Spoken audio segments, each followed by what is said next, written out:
The Silence Breakers. The Harveni Empire stretched across 3 spiral arms of the galaxy, a civilization so ancient that most species could not remember a time before their shadow fell across the stars. They were not conquerors in the traditional sense. They were harvesters. They came not to subjugate but to consume, to strip worlds of resources, and move on like a plague of stellar locusts. Their ships were massive organic mechanical hybrids, each one a living monument to evolutionary perfection. The Harveni themselves had long since abandoned their physical forms, existing as consciousness embedded in their vast neural networks. What they could not assimilate, they destroyed. What they could not understand, they feared. And what they feared, they eliminated with ruthless efficiency. For 3 millennia, the various species of the Galactic Confederacy had been in retreat. Thousands of worlds had fallen, billions of lives extinguished. The Confederacy, once proud and expansive, now controlled less than a quarter of its former territory. Their fleets were scattered, their armies demoralized, their leadership fractured by centuries of defeat. Admiral Laksha Tivaran, the last remaining member of the original Confederate High Command, stood before the holographic display in the war room of Sanctuary Station. Her scaled skin had long ago lost its once vibrant blue sheen, now faded to a dull gray that matched her mood. Behind her, representatives from 17 species watched in silence as the holographic map updated in real time, showing yet another system falling to the Harveni advance. Ceteris system has fallen, she announced, her voice devoid of emotion. Evacuation ships managed to get 30% of the population out before the blockade. Where will they go? Asked Counselor Nex, a Torellian whose bioluminescent patterns pulsed with distress. Our refugee centers are already beyond capacity. Admiral Tivaran didn't answer immediately. There was no good answer. We'll find room, she finally said. We always do. The room fell silent again, the weight of inevitability crushing all hope from their hearts. All except one. What about the human project? The question came from General Vrask, a stocky Andorian known for his tactical brilliance, but also for his unconventional thinking. Tivaran shot him a warning glance. It's not ready. We don't have the luxury of ready anymore, Admiral, Vrask pressed.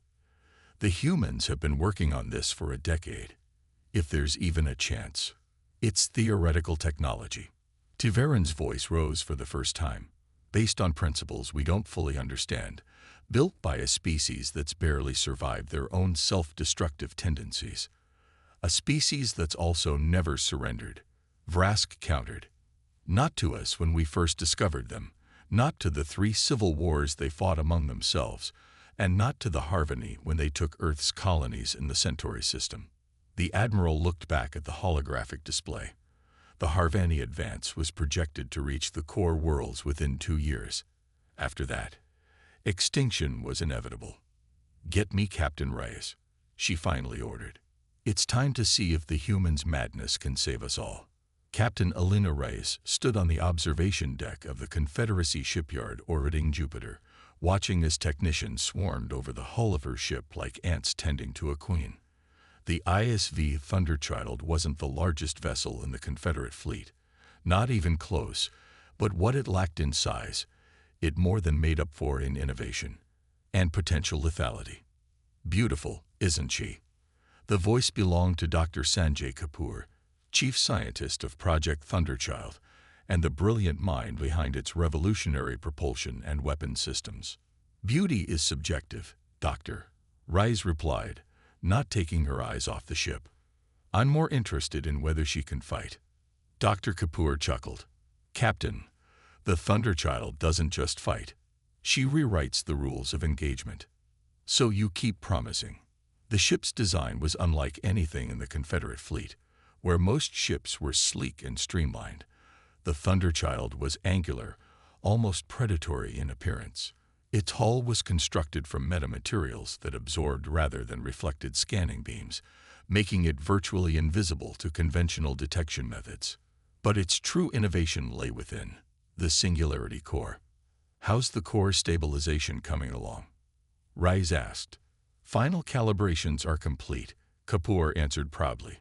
The gravitational containment field is holding at 99.8% efficiency, which exceeds our safety parameters. Rise nodded, still not entirely convinced. The Singularity Core was humanity's greatest achievement and potentially its most dangerous creation, a controlled microscopic black hole that generated almost limitless energy while warping spacetime around it. In theory, it would allow the Thunderchild to manipulate gravity itself as both shield and weapon. In theory. Captain Reyes. A young ensign approached, saluting crisply. Admiral Taverin is requesting immediate communication with you. Reyes felt her stomach tighten. There was only one reason the Admiral would be calling directly. It's time, isn't it? She asked the ensign, who simply nodded. Reyes turned to Dr. Kapoor. Looks like we're out of time, Doctor. Is she ready to fly? She'll fly, Kapoor confirmed. Whether she'll do everything else we've designed her to do under combat conditions. He shrugged. That's why they call it experimental. Comforting. Reyes took one last look at the Thunderchild before heading to the communications room. Whatever the Admiral had to say, Reyes already knew the answer she would give. Humanity had been fighting for its place among the stars since before they left their solar system. Now they would show the galaxy why that had been a mistake for anyone who stood in their way. The Benarin system had been a jewel of the Confederacy, 3 habitable planets, rich mineral deposits, and a strategic location that made it a vital trade hub. Now it was the latest target in the Harvani advance. The Confederacy had positioned a defensive fleet, the largest they could muster, but everyone knew it was merely a delaying action. No one had ever stopped a full Harvani harvesting fleet. Admiral Taverin watched from the command ship as the first wave of Harvani vessels emerged from faster-than-light travel, their massive organic hulls pulsing with an eerie bioluminescence that had become the herald of extinction for countless worlds. All ships, battle positions, she ordered, her voice calm despite the hopelessness of their situation. Evacuate as many civilians as possible before engagement. Admiral, her first officer said quietly, even if we sacrifice the entire fleet, we'll only buy the evacuation ships a few hours at most. Then we buy them those hours, Commander, Taverin replied firmly. Every life saved is. She was interrupted by an urgent communication from the sensor officer. Admiral, unknown ship dropping out of FTL behind our lines. Taverin frowned. Confederate. Yes, but the energy signature is unlike anything I've seen before. The main view screen shifted to show a sleek, dark vessel that seemed to absorb the light around it. It was smaller than most Confederate capital ships, but something about it radiated a sense of purpose that sent a shiver down Taverin's spine. The ISV Thunderchild, she whispered. Reyes actually brought it. Should we incorporate them into our defensive strategy? The tactical officer asked. Before Taverin could answer, the communication system crackled to life. This is Captain Elena Reyes of the ISV Thunderchild to Confederate Command. We are engaging the enemy. Recommend you pull your forces back to minimum safe distance. Taverin's eyes widened. Minimum safe distance. From what? Captain Reyes, explain yourself immediately. With respect, Admiral, Reyes replied, her voice steady. What we're about to do hasn't been tested outside simulation. I can't guarantee the safety of nearby ships. You can't possibly think you can take on a Harvani fleet alone. Not alone, Admiral. There was something in Reyes' voice, not arrogance, but absolute conviction. With the Thunderchild. Before Taverin could protest further, the Thunderchild accelerated toward the Harvani fleet at speeds that shouldn't have been possible, leaving a distortion in spacetime behind it. All Confederate ships, pull back. Taverin ordered, trusting her instincts over her disbelief. Minimum distance 5 light seconds from the Thunderchild. Captain Elena Reyes sat in the command chair of the Thunderchild, feeling the subtle vibration of the Singularity Core beneath her feet. Around her, her crew, handpicked from the best humanity had to offer, Worked with focused intensity. Singularity core at full power, reported Lieutenant Commander Kaijong from the engineering station. Gravitational field generators online and responsive. Tactical. Give me firing solutions on the 3 largest Harveni vessels, Rise ordered. Lieutenant Nadia Okafor's fingers danced across her console. Targeting solutions acquired, Captain. Graviton cannons charged and ready. Rise took a deep breath. This was the moment that would either change the course of the war or become a footnote in the final chapter of humanity's brief time among the stars. The Harvani have noticed us, announced Commander Marcus Chen, her first officer. They're altering course to intercept. Good, Rise said, her lips curving into a smile that held no humor. Let's show them something new. Activate gravity well in 30 seconds, then hit them with everything we've got. The Harvani vessels, each one at least 10 times the size of the Thunderchild, moved with surprising grace for their bulk, spreading out to surround the lone Confederate ship. They think we're a scout, Chen observed, or a desperate last stand. They're about to learn differently, Rise replied. Gravity well in 3, 2, 1. Now. The space around the Thunderchild warped visibly, light bending as the ship's gravitational generators created a distortion in the fabric of reality itself. The nearest Harveni vessels suddenly found themselves being pulled toward the Thunderchild, their own mass working against them. Graviton cannons. Fire, Rise commanded. Beams of concentrated gravitational force lanced out from the Thunderchild, striking the nearest Harveni vessel. Unlike conventional weapons that relied on heat or kinetic impact, the graviton cannons created localized gravitational distortions thousands of times stronger than a neutron star. The effect was immediate and devastating. The Harvani ship, a massive Harvester-class vessel capable of stripping a planet in days. Crumpled like paper, its hull compressing under forces it was never designed to withstand. Secondary explosions rippled across its surface as internal systems catastrophically failed. For a moment, the battlefield fell silent, as if the universe itself was holding its breath. Then chaos erupted. The Harvani fleet, confronted with something they couldn't immediately understand, did what they had evolved to do. They attacked en masse. Energy weapons and biological projectiles streaked toward the Thunderchild from a dozen directions. Gravity shield, Rise ordered. The singularity core pulsed, creating a bubble of distorted spacetime around the ship. The incoming fire didn't bounce off as it would from a conventional shield. Instead, it curved around the Thunderchild, some of it circling back to strike the very ships that had fired it. Remarkable, Chen whispered, watching the sensor readings. The shield is working exactly as designed. Let's not celebrate yet, Rise cautioned. Phase 2. Activate the quantum displacement drive. Target the largest concentration of enemy vessels. The Thunderchild vanished, reappearing instantly behind the main Harvani battle group. Before the enemy could react, the graviton cannons fired again, this time in a wide dispersal pattern. Space itself seemed to fold around 3 more Harvani ships, crushing them into twisted masses of debris.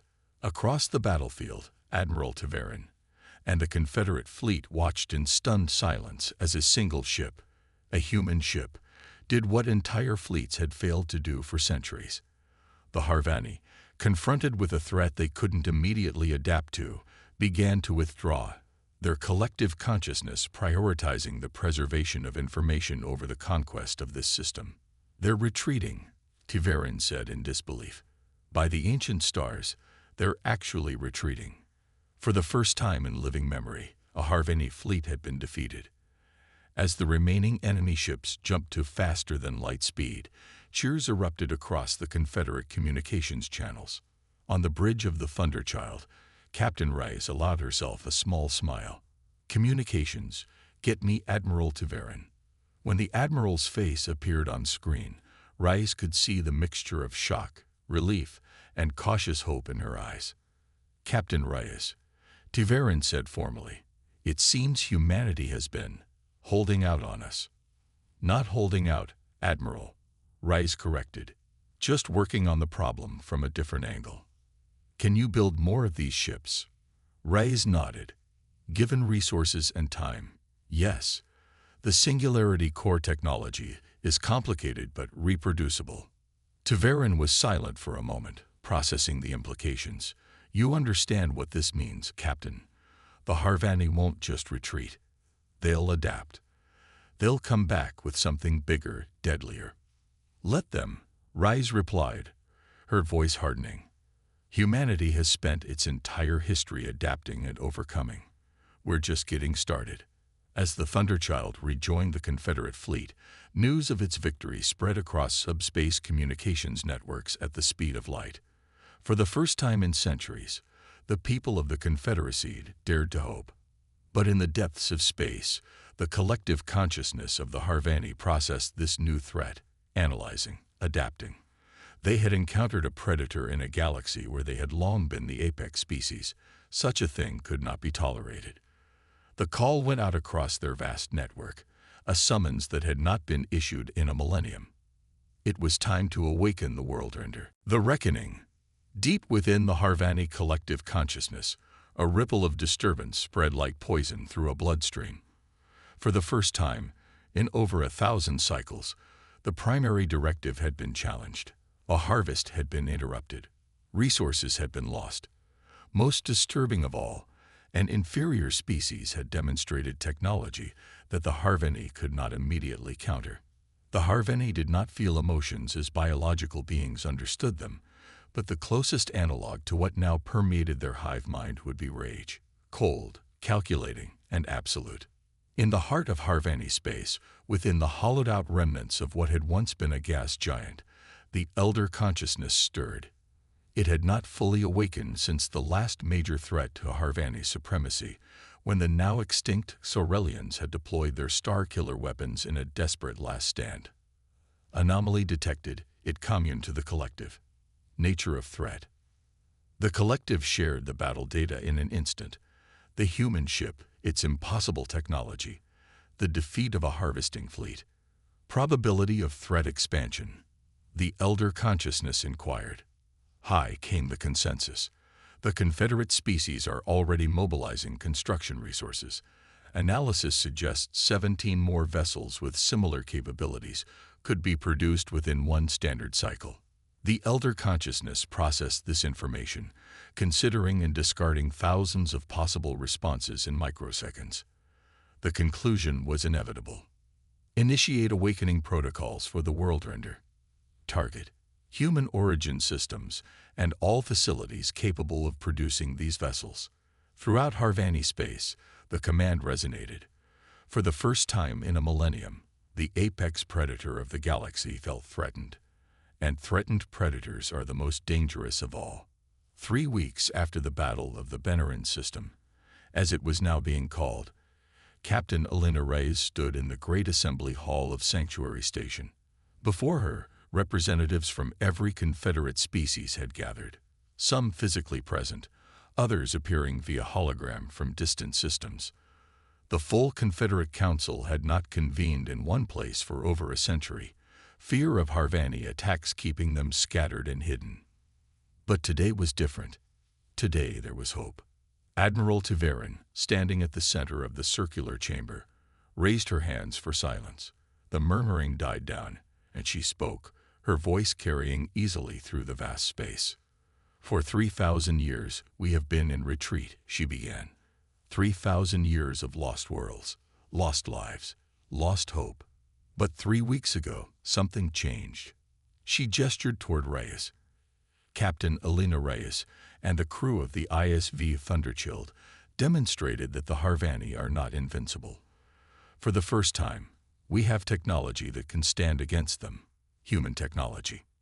A murmur ran through the assembly. Humans were among the newest additions to the Confederacy, having joined barely 2 centuries ago. They were still considered primitive by many species, prone to violence and dangerously unpredictable thinking. I know what some of you are thinking, Taverin continued, that humans are too young, too reckless to lead this fight. But I would remind you that while our older, supposedly wiser species have been retreating for millennia, humanity looked at our impossible problem and found a solution we had overlooked. She activated a holographic display showing the Thunderchild in action, graviton beams warping Harveni ships into twisted metal. The Singularity Core technology developed by Dr. Sanjay Kapoor and his team has given us a weapon that can end this war. But we need more than one ship. We need a fleet. And what do the humans want in return? Asked a Diraxian representative, his crystalline body refracting light as he moved. Such technology gives them considerable leverage. Before Tiverin could respond, Reyes stepped forward. May I address the council, Admiral? Tiverin nodded, and Reyes took her place at the center of the chamber. What do humans want? Reyes echoed the question. The same thing all of you want, to survive, to thrive, to build rather than constantly flee. She looked around the chamber, meeting the eyes and sensory organs of dozens of different species. Humanity doesn't seek to leverage this technology. We seek to share it. Every shipyard in Confederate space could be producing Singularity Core vessels within months if we worked together. And who would command these vessels? Asked the Diraxian skeptically. Whoever is best qualified, Reyes answered simply. This isn't a human victory we're fighting for. It's a Confederate victory. The chamber erupted in discussion, but the tide had already turned. Within hours, the Council voted unanimously to allocate all available resources to the production of a new fleet based on the Thunderchild's design. Humanity would share their technology without reservation, and in return, they would receive full membership status in the Confederacy, no longer probationary members but equal partners. As the Council dispersed, Dr. Kapoor approached Reyes with a concerned expression. You know they're going to come back harder, don't you? Reyes nodded. Of course. The Harveni didn't get to be the dominant force in the galaxy by giving up after one defeat. Our intelligence networks are picking up unusual energy signatures from deep within Harveni territory, Kapoor said quietly. Massive power surges unlike anything we've recorded before. They're preparing something, Reyes concluded. Something big. The question is whether our one functional ship can hold them off until the rest of the fleet is ready. Reyes's expression hardened. We don't have a choice. We'll have to. Commander Nex stood on the observation deck of the Tyrellian colony ship Hope's Cradle, watching as the massive vessel prepared to depart from the Ceteris system. Around them, other refugee ships formed a ragged convoy, the last survivors of a once thriving colony world. How many did we get out? She asked her aide quietly. Just under 2 million, came the reply. It's more than we expected, but still only a fraction of the population. Nex's bioluminescent patterns dimmed with sorrow. She had been born on Ceteris, had watched it grow from a frontier outpost to a center of art and science. Now it would be stripped to bedrock by the Harveni, another memory to add to the Confederacy's long list of losses. At least we saved some, she said, trying to find comfort in that fact. And there's hope now with the human ship. Her aide nodded. The Council has approved full production. There are already 3 more Singularity Core vessels under construction. Will they be ready in time? Nex wondered aloud.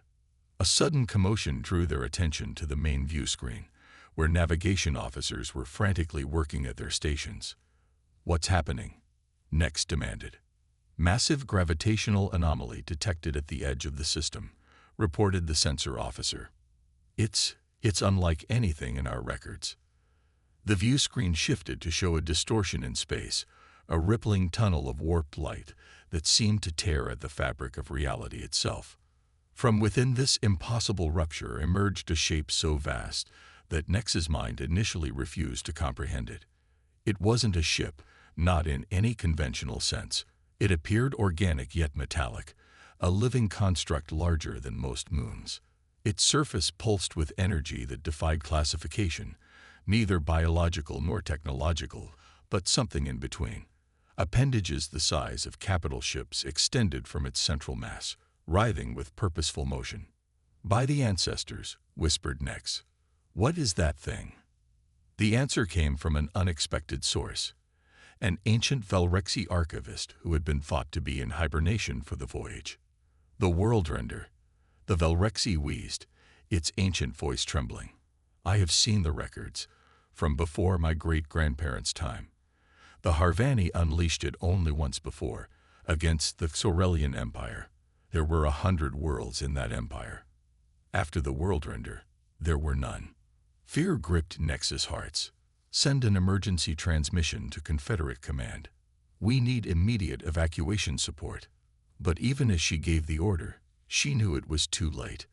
The world render was already moving toward the refugee convoy, its pace deceptively slow yet inexorable. Space itself seemed to bend around it, creating a gravitational pull that began to draw the smaller ships toward it. Full emergency power to engines. Nex ordered. All ships, scatter pattern Omega. The refugee ships strained against the pull, their engines glowing white-hot with effort. Some managed to break free, jumping to faster-than-light speed with desperate haste. Others, particularly the older vessels, found themselves trapped in the world render's gravitational embrace. Nex watched in horror as the first ship, a medical frigate carrying thousands of wounded, was drawn into the behemoth's maw. There was no explosion, no visible destruction. The ship simply ceased to exist, its matter and energy absorbed into the world render's mass. "Get us out of here," she screamed. "Maximum speed, any vector." The Hope's cradle shuddered as its ancient engines pushed beyond safety limits. For a moment, it seemed they might escape. Then a tendril of pure gravitational force lashed out from the world render, wrapping around the colony ship's midsection. Nex closed her eyes, her bioluminescence flashing one final pattern, the Turellian prayer for safe passage to the next life. The Hope's cradle and its 2 million refugees disappeared into the world render, not even debris marking their passing. The emergency session of the Confederate High Command was chaos. Reports were flooding in from across 3 sectors. The world render had been sighted moving methodically through Confederate space, targeting evacuation routes and shipyards.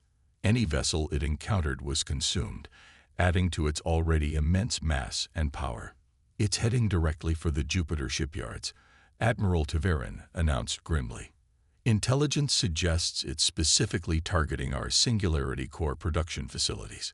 Captain Rice, attending via secure hologram from the Thunderchild, processed this information.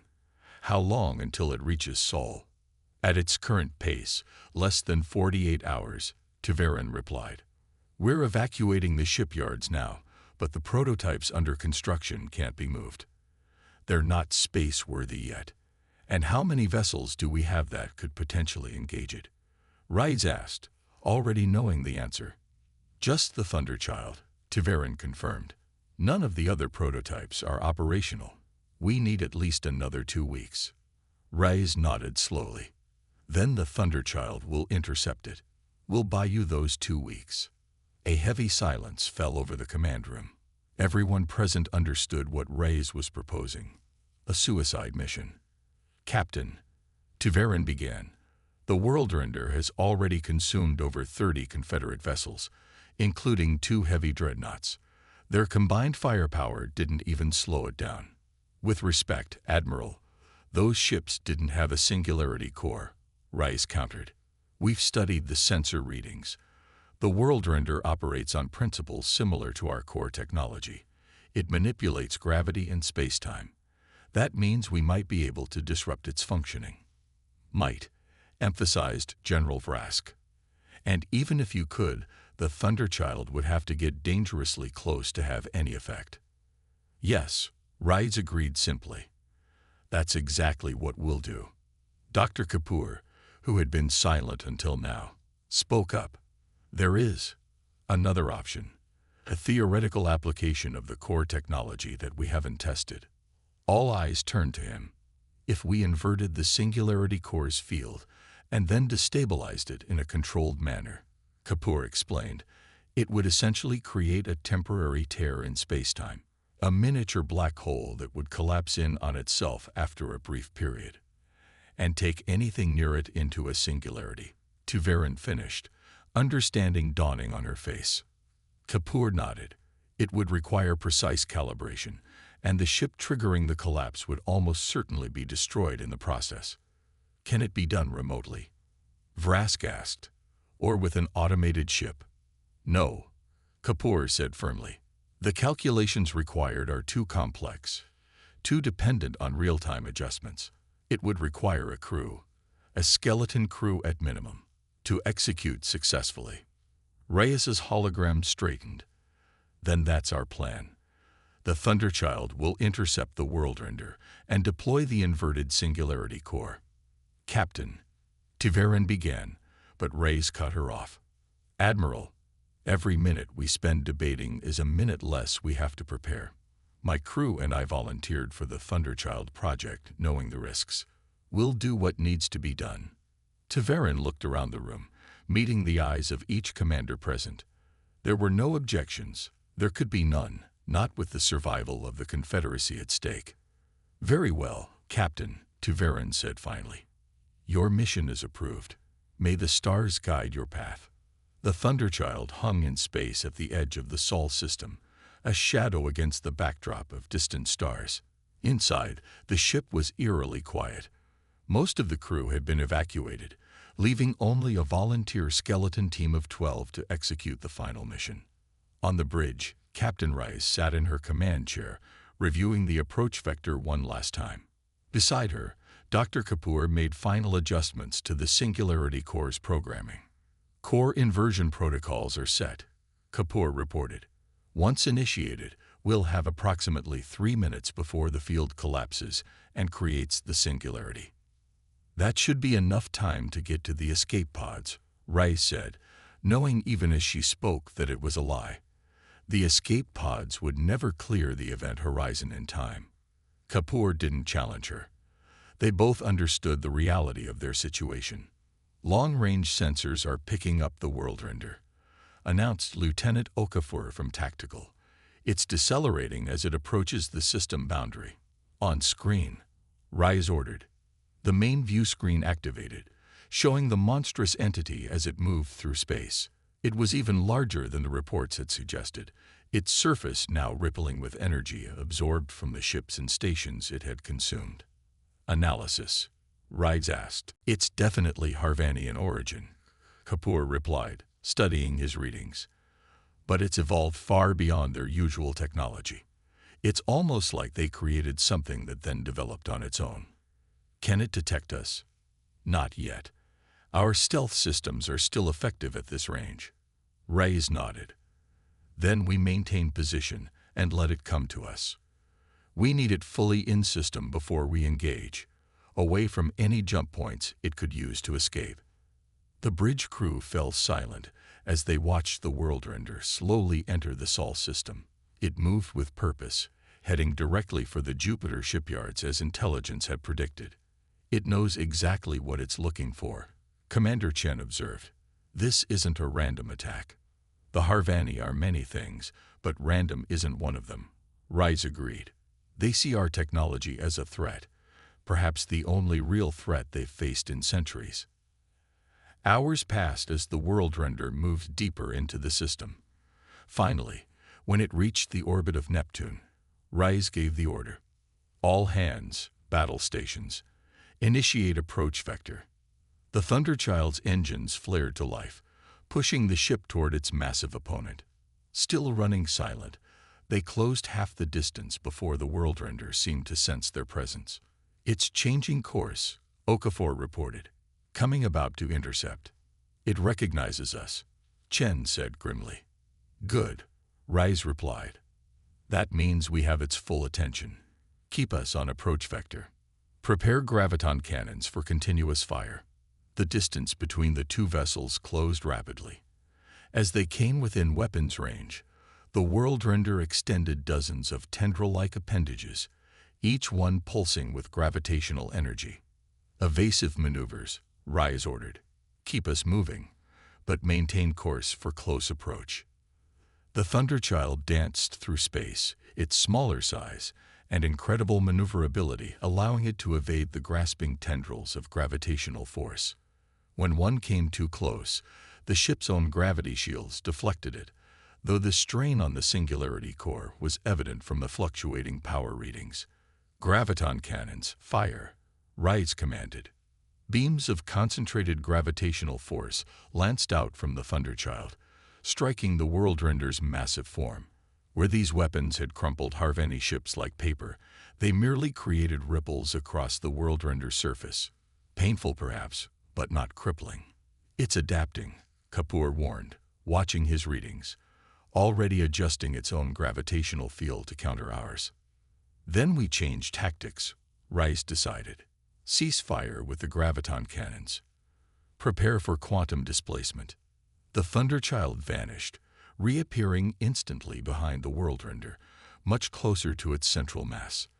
Before the entity could react, they fired again, not with the graviton cannons, but with specialized projectiles developed after their first encounter with the Harveni. Gravity bombs away, Okafor reported. The projectiles struck the Worldrender's surface and detonated, each one creating a microscopic distortion in space-time that expanded outward before collapsing. The effect was like watching parts of the massive entity being pinched out of existence before snapping back. This time, the Worldrender reacted with what could only be described as pain. Its entire form shuddered, and it lashed out with dozens of tendrils simultaneously. Full evasive, Rise shouted, but it was too late. One of the tendrils caught the Thunderchild's port side, enveloping part,